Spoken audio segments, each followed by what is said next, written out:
ठंड का समय था। रात के 8 बज रहे थे। चारों तरफ सिर्फ कोहरा ही कोहरा था।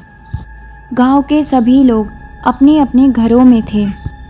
सिर्फ कुछ लोग ही गांव के बाहर एक चाय की दुकान पर बैठे थे और ठंड में चाय का मज़ा ले रहे थे।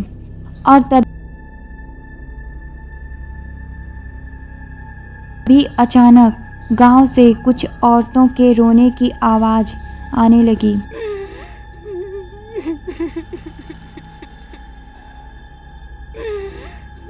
वह तुरंत उठकर खड़े हो गए और गांव की ओर भागने लगे।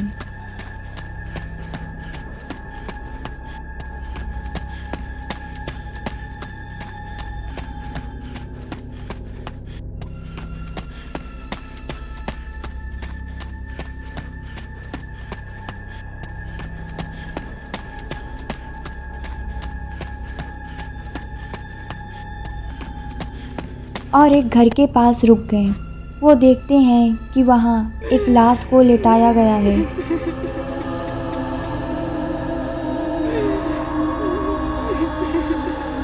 वह लाश एक बूढ़ी औरत की थी और वह उस गांव की तांत्रिक थी।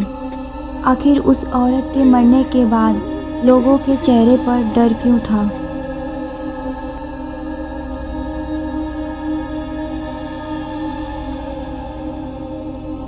तभी दो लोग आपस में बात करने लगे। अरे भाई, यह बूढ़ी औरत ऐसे टाइम पर मरी है। ना तो हम इसे गांव में रख सकते हैं और ना ही यहाँ से ले जा सकते हैं। अगर हम इसे 1 घंटे में यहाँ से नहीं लेकर गए तो हमारे गांव पर खतरा बन जाएगा। लेकिन हम उस रास्ते से जाएंगे, हमारे पास और कोई रास्ता भी तो नहीं है। अब गांव में चिंता का विषय बन चुका था। 1 घंटे में कुछ ही समय बाकी थे।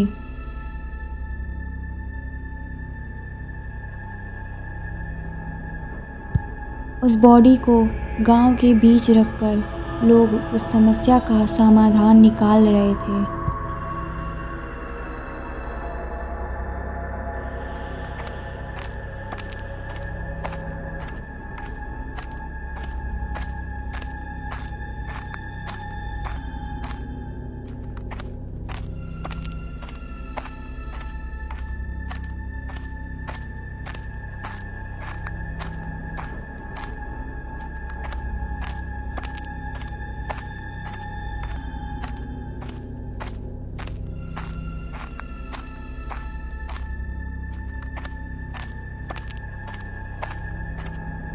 तभी एक औरत कहती है, कुछ लोगों को इस गांव के लिए बलिदान देना होगा क्योंकि 20 मिनट बचा है।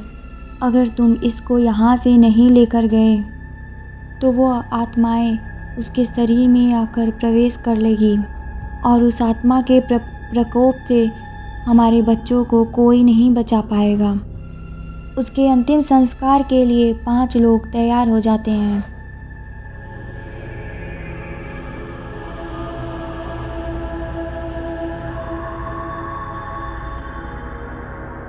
वह लोग जल्दी जल्दी उसे उस गांव से बाहर लाते हैं, लेकिन आगे कुहरे से कुछ नज़र नहीं आ रहा था। एक आदमी लालटेन लेकर आगे आगे चल रहा था और 4 लोग पीछे से उस बूढ़ी तांत्रिक को कंधे पर लिए।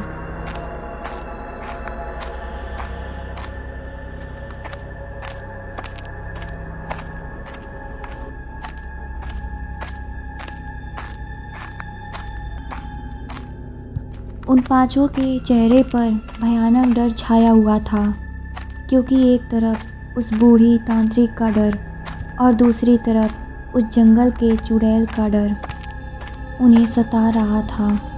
उन्हें कोई उम्मीद नहीं थी कि वह 5 यहाँ से बचकर निकल पाएंगे। वह चुड़ैल जैसे ही किसी मरी हुई चीज़ की गंध सूंघती है तो वह उसे खाने के लिए आ जाती है और रात में उसकी शक्ति 4 गुना हो जाती है।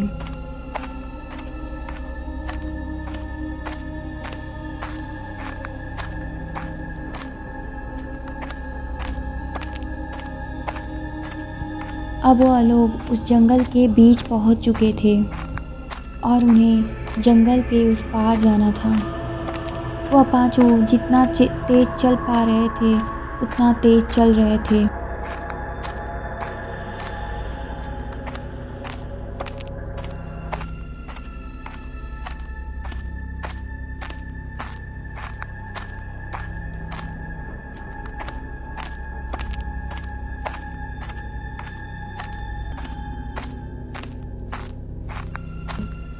लेकिन तभी अचानक उन्हें एक काला साया दिखा और तुरंत गायब हो गया। अब डर के मारे आगे जाने की हिम्मत नहीं हो रही थी। तभी उन्हें पीछे से पायल की आवाज़ सुनाई देती है।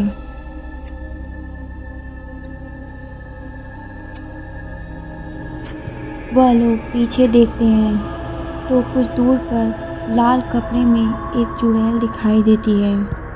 वह पीछे की ओर खड़ी थी और उनके ओर बढ़ रही थी।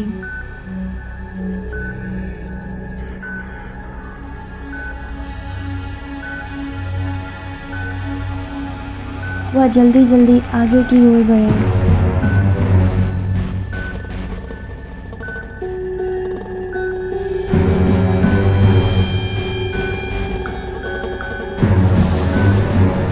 तभी उन्हें आगे से एक जानवर जैसी अजीब आवाज़ सुनाई देती है।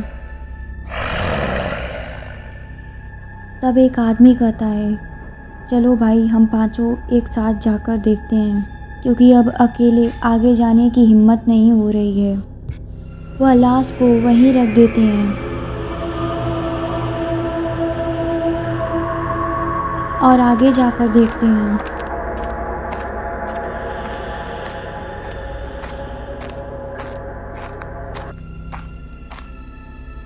लेकिन आगे जाने पर वहाँ कोई नहीं था। वह तुरंत भागते हुए लाश के पास आते हैं।